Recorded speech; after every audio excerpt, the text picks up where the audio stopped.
digamos, entre la unión del hepatocito con los conductos biliares.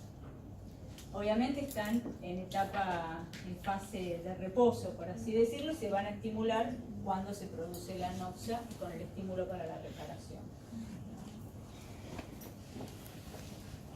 Bueno, entonces, ¿qué es lo que tenemos como mecanismos? Los factores de crecimiento, que por suerte no hay muchos, digamos. Hay factores de crecimiento que van a ser comunes en todos los tejidos, por ejemplo el factor de crecimiento de los fibroblastos o el factor de crecimiento del endotelio vascular. Esos factores de crecimiento van a ser comunes en la cicatrización en cualquier tejido, pero después tenemos algunos otros factores que son órgano-específicos. Por ejemplo, el factor de crecimiento hepatocitario o el factor de crecimiento epidérmico se van a dar en el tejido, en el hígado o en la epidermis a regenerar. La matriz extracelular es muy importante. Ahí tenemos los distintos tipos de colágeno, las interacciones con las células de la matriz, como son los fibroblastos, que son los que la producen a través de las integrinas. Y obviamente va a haber síntesis, pero también va a haber degradación de ese colágeno para la remodelación de esa cicatriz. Y ahí es importante las interacciones entre las células y la matriz, a través de las integrinas. Bueno, algunos de los factores de crecimiento, los más importantes es el factor de necrosis tumoral, el factor de crecimiento derivado de las plaquetas. Ahora ya los vamos a ir nombrando. Así que. Bueno, era para nombrarles un poco las diferentes partes que son importantes en el proceso. La otra era la matriz extracelular. Recuerden que hay dos tipos de colágeno: el colágeno fibrilar, que es el colágeno que está en la matriz intersticial, y la membrana basal, que es un colágeno más grueso y que es formado por los fibroblastos y por las células epiteliales, y que además tiene otras funciones. Por ejemplo, la función de barrera a nivel glomerular tiene funciones diferentes. Es un colágeno más denso que el fibrilar, que es colágeno tipo 3, y tiene otras funciones. Son los dos tipos de colágeno y van a servir como molde, digamos, para el crecimiento de las células a remodelar.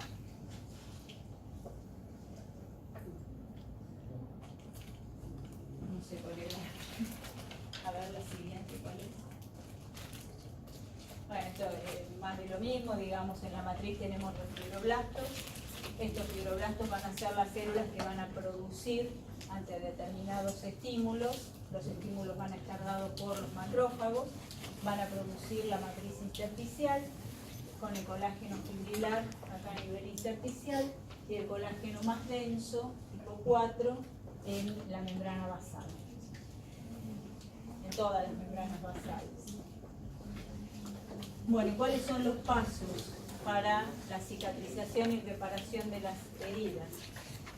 Se da un proceso inflamatorio o una anoxia en general. Lo primero que se estimula va a ser la angiogénesis, por esto que les decía, después del proceso inflamatorio va a necesitarse nutrientes que van a llegar a través de los vasos, entonces va a haber neoformación de vasos. Esto va a formar lo que se denomina tejido de granulación, que ya lo vamos a ver, pero que es un tejido ricamente vascularizado y de un colágeno muy laxo. Este tejido de granulación va a servir como base para la proliferación de los fibroblastos. Estos fibroblastos van a ser los que sintetizan la matriz extracelular. Finalmente, esta matriz que se sintetiza debe como remodelarse, porque tiene que quedar de acuerdo al lugar a donde está, tiene como que reacomodarse, por lo tanto va a haber un proceso de organización y de remodelación tisular. Es un resumen de los pasos. Bueno, el primer paso pasará a la siguiente, va a ser la angiogenia. ¿Qué factores, digamos, intervienen acá? Está el factor de crecimiento derivado de las plaquetas y el factor de crecimiento del endotelio vascular. ¿Qué va a producir sobre todo el factor de crecimiento del endotelio vascular? La vasodilatación de esos vasos, y va a haber aumento, digamos, de las uniones interendoteliales.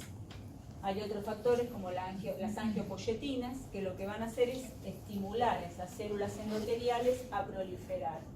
Entonces aparece como una punta, digamos, a través de las metaloproteinasas, que son las enzimas que degradan la membrana basal.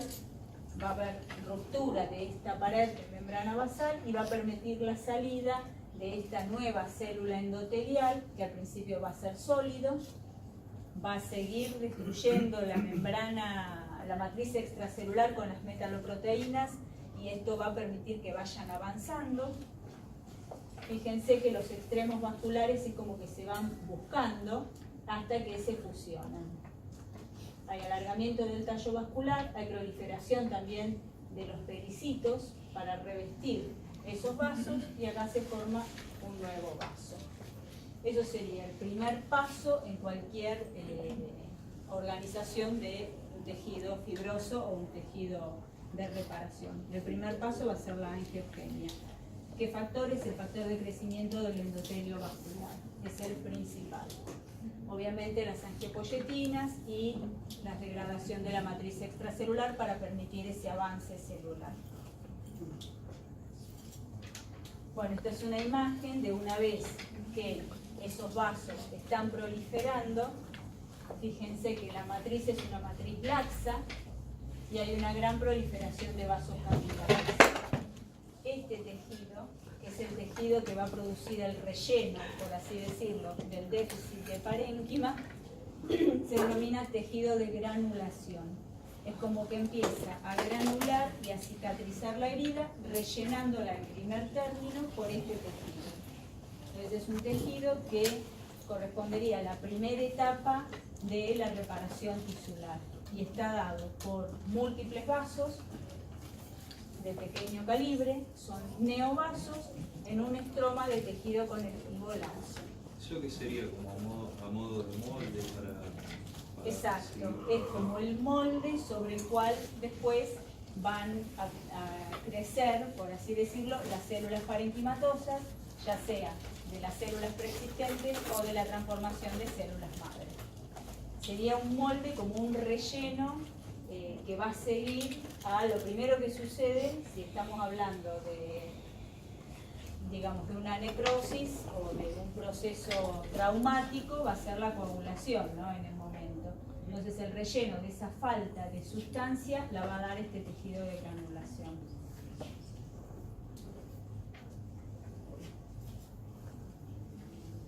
Bueno, ¿qué es lo segundo que sucede?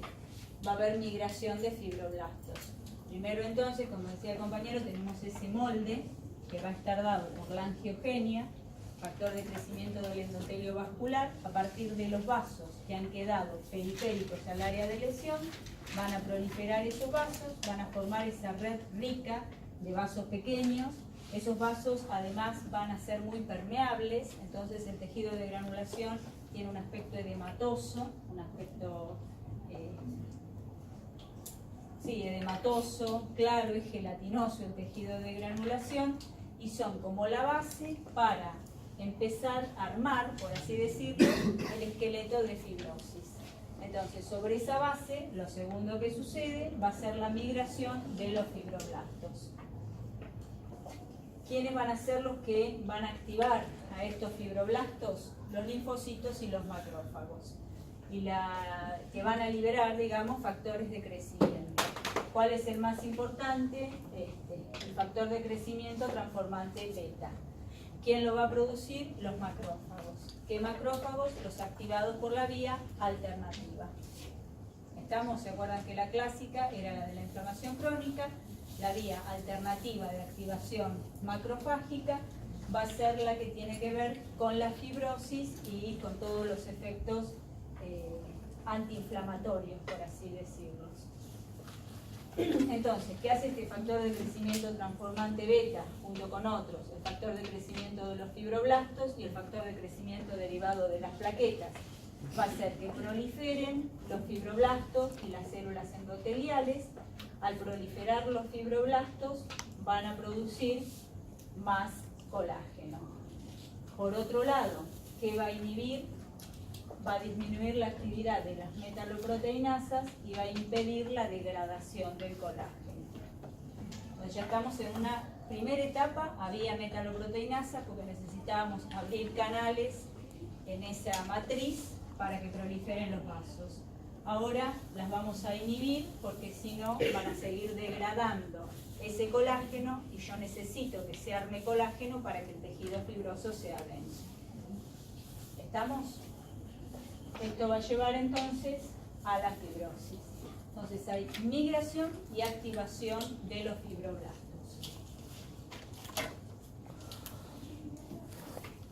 Tenemos tejido de granulación, fibrosis, y ese tejido fibroso va a crecer también sobre ese molde de tejido de granulación, pero va a haber que darle forma, por así decirlo. Como cuando uno rellena con algo, después hay que darle cierta forma para que se mantenga la estructura del órgano.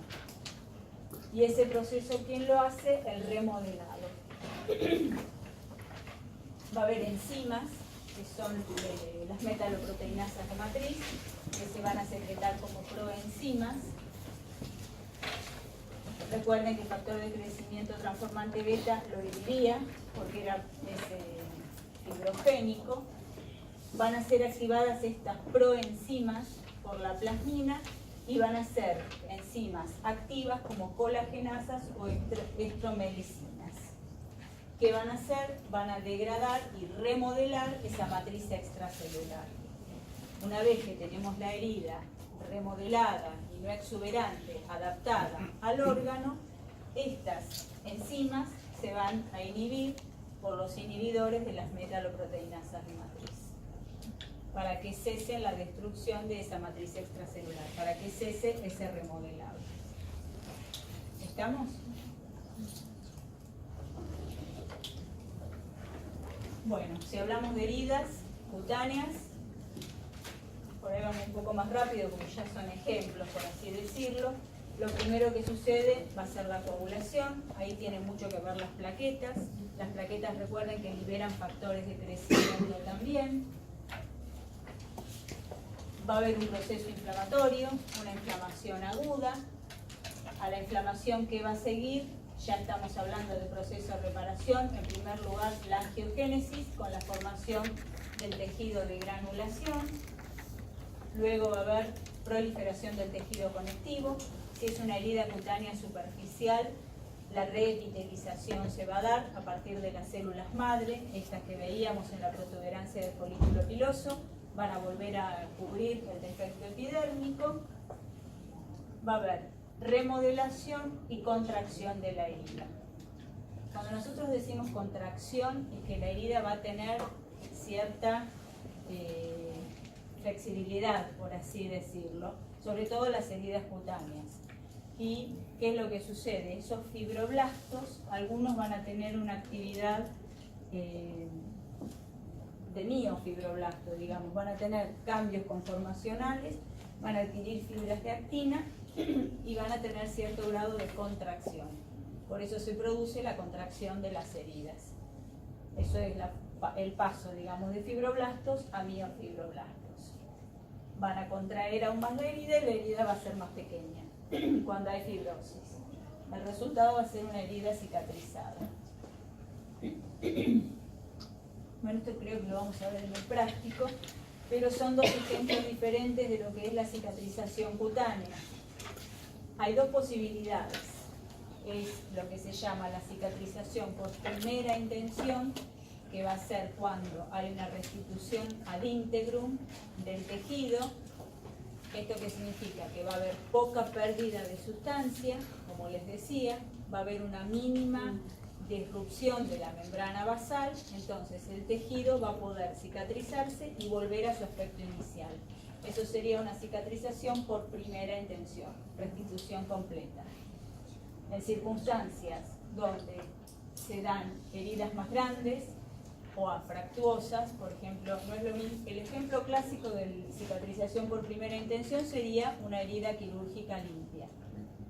Si nosotros tenemos un accidente con una herida cortante, irregular, que además se sobreinfecta, va a haber mucha pérdida de sustancia, va a haber disrupción importante de la membrana basal, como sucede acá, Entonces, esta herida indefectiblemente va a dejar una cicatriz fibrosa. Por eso, acá lo que se ve va a ser una cierta depresión y acá va a haber fibrosis. Siempre que hay una herida por segunda intención, lo que no se va a recuperar van a ser los anexos cutáneos. Los anexos no se recuperan. O sea, más o menos a las 24 horas ya tenemos el coágulo formado y el proceso inflamatorio. Entre 3 y 6 días, esto que aparece acá es el tejido de granulación y después va a ser reemplazado por la fibrosis, que en este caso va a traer contracción de la superficie epidérmica, justamente porque ese tejido colágeno de la dermis fue reemplazado por un tejido colágeno más denso, fibroso. Profe, igual las dos son cicatrización, no es que, Sí. Claro, no es que esta sea regeneración, las dos son cicatrización. Sí, ¿La de primera intención también? la de primera intención depende de la magnitud de la herida. Puede haber cicatrización. Si es de primera intención, puede ser cicatrización o puede ser regeneración. Depende la magnitud de la herida, la membrana basal, si se te infecta o no se te infecta la herida. Yo creo que acá es curación por primera intención, es regeneración, porque vuelve a su arquitectura normal.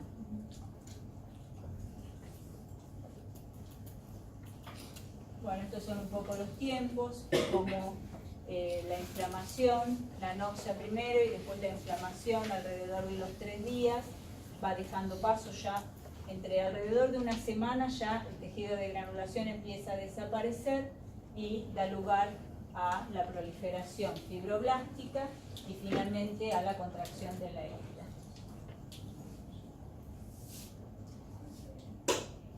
Y acá son los dos ejemplos, ¿no? Por un lado tenemos el tejido de granulación, que es un tejido donde la técnica es la misma, es una técnica de tricrómico, que lo que hace es poner de manifiesto las fibras de colágeno de color azul. En este caso, fíjense, hay un predominio de vasos, hay algo de inflamación en este estroma que es bien laxo, con muy poquitas fibras de colágeno. Esto sería alrededor entre el día 3 y el día 6, donde lo que va a predominar entonces va a ser el tejido de granulación y que después de una semana va a dar paso a través del reclutamiento y la proliferación de los fibroblastos a la formación del tejido fibroso, que acá se evidencia muy bien. Los vasos van a ir desapareciendo, van a ir obliterando sus luces y va a dar lugar a un tejido fibroso denso, con mucha menor vascularización.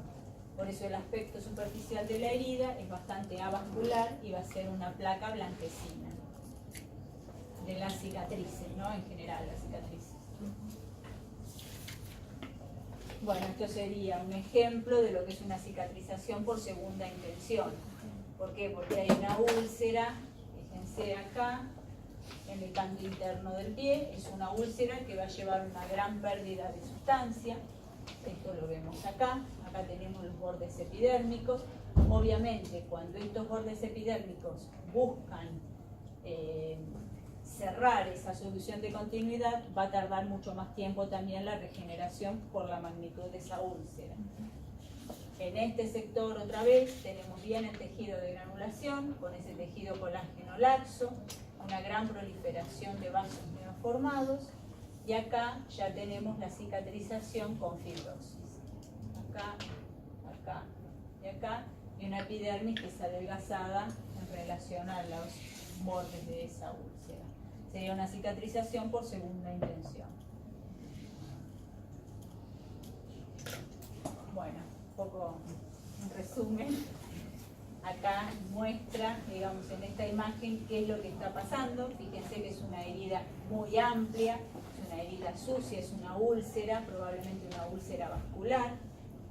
En un primer momento, ¿qué es lo que tenemos? Este brote de las células endoteliales, el factor de crecimiento del endotelio vascular, aparecen estas puntas, destrucción de la membrana basal y apertura de los pericitos por metaloproteinasas de matriz, proliferación de estas células endoteliales, recanalización y formación de un nuevo vaso. Este sería el tejido de granulación que histológicamente así se observa, laxo y con un alto contenido de vasos, vasos que también son más permeables y dilatados. Esta es la evolución final, donde tenemos muchos menos vasos y lo que tenemos es un importante tejido fibroso. Factor estimulante de los fibroblastos y el factor transformante beta tienen que ver con el reclutamiento de los fibroblastos y el aumento sintético de esos fibroblastos para producir más matriz. Y bueno, este es un ejemplo de lo que sucede en un órgano parenquimatoso, como es el hígado. Recuerden que el hígado es un tejido estable, Entonces, ¿cuáles son las posibilidades? Las posibilidades son dos. Puede haber regeneración ad integrum o puede haber cicatrización. ¿En qué se va a dar la diferencia? Se va a dar sobre todo en la magnitud del daño, en la magnitud de la noxa, en el tiempo en el cual la noxa lleva persistiendo en ese tejido y si hay daño o no de la matriz extracelular. Esta matriz, digamos, de molde para el reclutamiento de los hepatocitos. Fíjense acá, hay lesión celular, podría ser, por ejemplo, una hepatitis aguda, donde va a haber daño hepatocitario, va a haber necrosis, pero la matriz, esta matriz sinusoidal, va a quedar intacta. Entonces, a partir de las células madre que veíamos que están presentes en el hígado y a partir de estos hepatocitos residuales, si nosotros tenemos una matriz celular intacta, podemos llegar a una regeneración ad integrum del parénquima. El hígado vuelve a ser funcionalmente y estructuralmente normal. Es uno de los tejidos con más potencial de regeneración, el hígado. ¿Qué pasa si tenemos, por ejemplo, una hepatitis aguda fulminante o una hepatitis autoinmune? No sé, donde hay una necrosis importante del parénquima hepatocitario, pero además tenemos también necrosis de esa matriz extracelular. Ese andamiaje, este molde que teníamos acá ya está perdido. Entonces, a pesar de que nosotros tenemos células madre y algunas células para regenerar, va a haber regeneración, pero va a ser anárquica. No vamos a tener el molde de ese tejido que en última instancia va a ser el que le va a estar dando la funcionalidad al hígado. Vamos a perder esos sinusoides, entonces el hepatocito no va a funcionar de la misma manera y va a haber un reemplazo fibroso importante. Eso es lo que sucede en la cirrosis de cualquier causa, donde hay una magnitud de un daño muy importante. Si no se trata a tiempo, eso va a devenir en una arquitectura totalmente anárquica y además funcionalmente ese hígado no es satisfactorio, digamos. No es solo cómo se ve, sino también cómo funciona. Así bien. Bueno, acá lo mismo. Es un tejido de granulación, no sé qué lo puse acá, pero la siguiente. Son más ejemplos. Una úlcera con una gran pérdida de sustancia, como por debajo de la úlcera ya tenemos los fenómenos de granulación. La siguiente. Y no sé, porque este es un ejemplo, digamos, de qué sucede a veces con algunas estructuras como son la cavidad pleural o el pericardio, en el cual si se produce una exudación inflamatoria muy importante, ese exudado inflamatorio se puede organizar. ¿Y esto qué es? Que se va a dar una sustitución por fibrosis de esa inflamación. Entonces va a llevar a cuadros constrictivos, como es una pericarditis constrictiva, por ejemplo, donde hay organización de esa fibrina, se va a dar un tejido fibroso y va a modificar la funcionalidad del órgano. Se va a dar sobre todo en las superficies como la pericárdica, la pleural o la abdominal. Y se forman estas bandas, que es este tejido colágeno que funcionalmente altera la motilidad del órgano que está alojado. Bueno, ¿qué factores van a influir tenemos generales y locales. Los locales son más fáciles. Si hay infección de la herida, obviamente va a dificultar el proceso de cicatrización y curación. Mecánicos, ¿a qué se refiere? A la localización. No es lo mismo una herida en el pie que una herida que puede estar más preservada, el lugar. Si hay presencia de cuerpo extraño, no va a cicatrizar porque va a seguir el proceso inflamatorio hasta que no se radique el cuerpo extraño. Obviamente el tamaño de la lesión y la localización. Mecánico, si es, por ejemplo, una articulación donde el movimiento es permanente, eso va a dificultar la cicatrización. Y hay también factores que son sistémicos o generales, como son el estado nutricional del paciente. Un paciente con una desnutrición calórico-proteica no va a tener el sustrato suficiente como para reparar correctamente y va a tardar más en la reparación de las heridas. El estado metabólico, clásicamente la diabetes, retrasa la cicatrización de las heridas. Hay algunas otras patologías como estados hormonales, síndrome de Cushing, donde hay aumento de los corticoides, que también es un cuadro metabólico que, como ustedes recuerdan, los corticoides son antiinflamatorios, por así decirlo, y retrasan la cicatrización, así que van también a alterar la cicatrización. La circulación, si tenemos un cuadro de isquemia en un miembro inferior, la irrigación es muy importante en el proceso de angiogenia, y si hay una mala perfusión de ese tejido va a tardar más. Y bueno, el estado hormonal es lo que les decía de los corticoides. Recuerden que los corticoides, si bien a veces pueden ser útiles, muchas veces para evitar que se formen cicatrices importantes recetan en la parte cutánea algunos corticoides porque son antifibrogénicos. Puede tener efectos buenos, pero cuando es sistémico puede tener efectos perjudiciales. Bueno, y algunas, ya terminamos, anomalías. Una es la dehiscencia, esto se ve más en cirugía, pero ¿qué pasa? Sobre todo se va a dar en heridas cutáneas. La dehiscencia es cuando se abre una herida y va a depender mucho de la localización y de factores generales. Clásicamente la dehiscencia se va a dar en el área abdominal, donde va a estar sujeto a presiones, por ejemplo, cuando hay tos, en el reflejo de Valsalva, si la persona engorda, digamos, se puede dar también la dehiscencia, es la apertura de una herida, sobre todo en heridas quirúrgicas. La siguiente, por favor. El queloide es otra anomalía de la cicatrización. Esto sería cuando hay una producción excesiva de colágeno. Acá lo que va a estar fallando va a ser el remodelado de esa fibrosis y va a haber una producción excesiva con este aspecto. Es como que le falta la última parte, le falta la remodelación y va a crecer y mantenerse de esta manera exuberante. Hay cierta predisposición individual al desarrollo de queloides, que bueno, no se sabe hasta que uno o no se corta o no tiene una cicatriz quirúrgica, digamos, ¿no? Este es otro ejemplo que es clásico, que vemos bastante. En el lugar de los aros o de los piercing puede formarse eso, simplemente por una pequeña herida como es de un aro puede darse esa protrusión que cuando uno lo observa a microscopio no es más que un tejido fibroso colágeno denso. Es cicatriz queloide o cicatriz hipertrófica. Esta es la imagen histológica, lo que más llama la atención es esto, estas fibras de colágeno gruesas. Y el resto es todo de histología normal, ¿no? Es bastante acelular con una proliferación importante de colágeno. O sea, siempre se cubre con... O sea, no Se queda así como repiteliza. translúcido, se repiteliza. Se repiteliza, pero en el área a veces queda más deprimido y más blanquecino. Recordate que los anexos no se van a recuperar.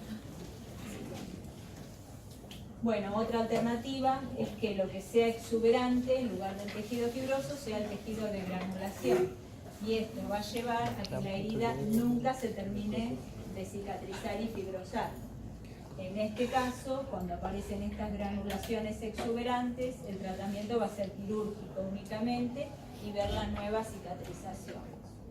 Persiste el tejido de granulación. Y otra posibilidad Recuerden que el último paso, digamos, cuando hablábamos sobre todo de heridas cutáneas, era la remodelación, y que muchos de esos fibroblastos adquirían características de miofibroblastos. Cuando se da de manera exagerada pueden aparecer contracturas cicatrizales. En el lugar de la cicatriz, además, se produce una contracción que depende de a dónde esté, puede traer trastornos funcionales. ¿Profe? Sí, ¿A qué se debía esa contractura? ¿Aumento de miofibroblastos. Bueno, entonces un poco a modo de resumen, tenemos una lesión, va a haber una respuesta, primero celular, inflamatoria y después vascular. En una lesión aguda, lo primero es la eliminación del estímulo. Cuando hay muerte de células, pero la trama tisular está intacta, por ejemplo, en heridas superficiales o procesos inflamatorios leves, va a haber regeneración con restitución de la estructura normal. Por ejemplo, la regeneración hepática que veíamos, la curación de heridas cutáneas superficiales o en una neumonía aguda. Cuando hay muerte de células parenquimatosas, la trama de matriz extracelular está dañada, heridas profundas con ruptura de la membrana basal, va a haber curación con formación de cicatriz. Ejemplo, heridas profundas por escisión o un infarto de miocardio. ¿Por qué? Porque el infarto no tiene capacidad de regenerar y va a traer trastornos fibrosos. Cuando el tejido está lesionado de manera persistente, esto estaría asociado a una inflamación crónica, siempre va a haber fibrosis. Ejemplo, cirrosis, pancreatitis o la fibrosis pulmonar. Entonces, reparación es la restauración del tejido afectado mediante regeneración o cicatrización o fibrosis. Para regenerar, la matriz extracelular tiene que estar intacta, está modulado por factores de crecimiento, sobre todo el factor de crecimiento transformante beta, el del endotelio vascular y el factor de crecimiento de los fibroblastos. La infección y la diabetes alteran su desarrollo. Siguiente, creo que es la última. Ahí. ¿Dudas? ¿Por qué la diabetes altera el proceso de cicatrización? Retarda la cicatrización, primero, sobre todo por trastornos vasculares. Disculpe, Por el ¿puede? aumento de glucemia también de bajo, disminuye la cicatrización de la célula. Acción sobre los